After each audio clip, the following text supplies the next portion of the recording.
Hello guys! Welcome back to my channel. Medyo matagal-tagal na rin hindi ako nakapag-vlog. Gawa ng naging busy po ako sa aking Facebook page at Facebook account sa paggawa ng Reels guys. But then, for today's video ay mag-haul uli ako ng Natasha Panty para sa aking mga viewers at subscribers.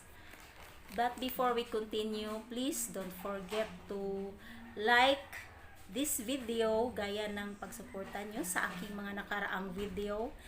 And don't forget to subscribe to this channel after nyo mapanood ang video na ito.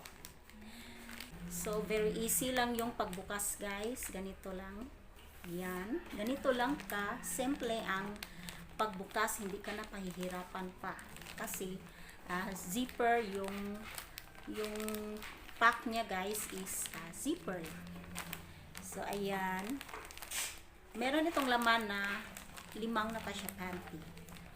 So the first one is ito guys. Tingnan nyo guys yung tela niya.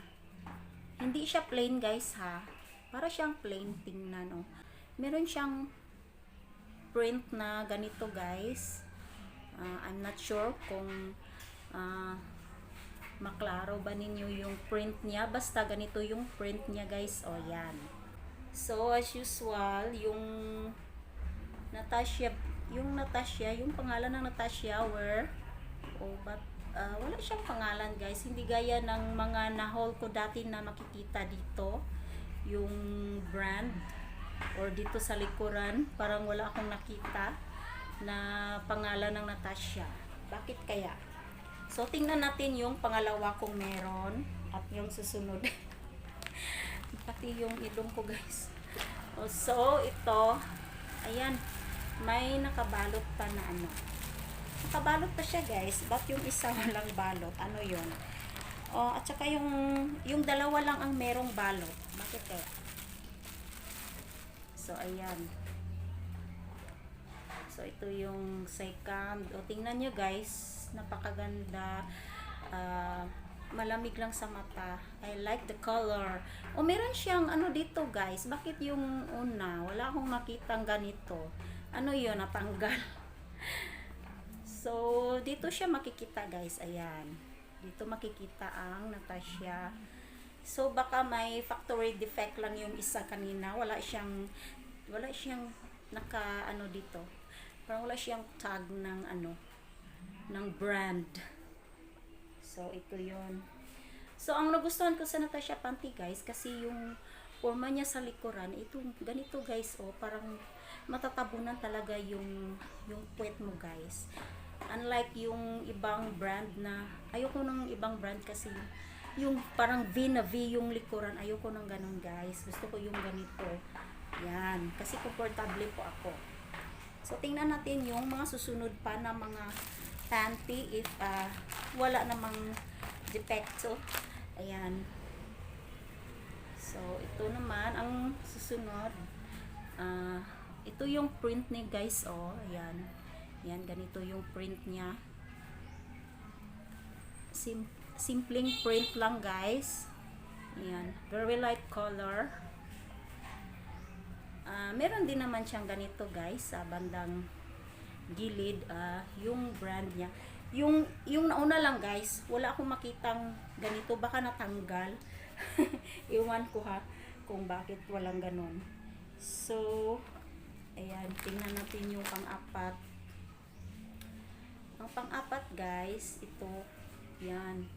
Wow, very nice design. Tingnan niyo guys, tsaka yung tela niya talaga guys. Yung tela nila guys, napakaganda. Very smooth. Yan. Parang comfortable ka talaga. At para siyang stretchy guys. Parang stretchy. By the way, ang panty na ito guys ay may size na large. Ayan. So, ayan. Meron na naman siya ditong nakalagay na brand. So, very nice. Ayan. And then the last one is plain color. Ayan, may balot na naman siyang yung cellophane. Siguro yung mga plain lang ang may balot or whatever. So ayan, maingay sa labas. Ayan, ito yung panghuli guys, panglima. Ayan, light, para siyang light yellow na parang hindi siya totally yellow. Light na parang color de gatas, ganyan. Ayan, meron siyang ganito. Bali yung nauna lang guys, walang ganito, baka merong factory defect or what. Ang isang pack nito guys ay may price na 455 na regular price. So bali itong pack na ito is naka-avail po ako ng sale or promo.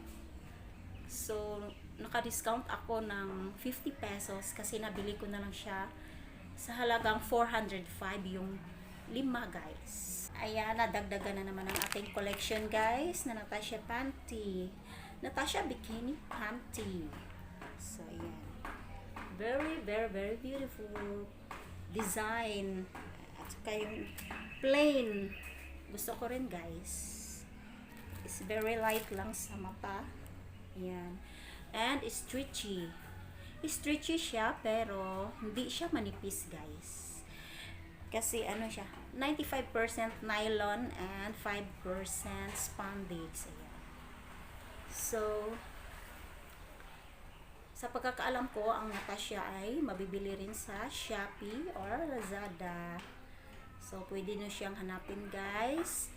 And that's all for now. I wanna say bye for now guys. Abangan ang susunod ko pang mga video.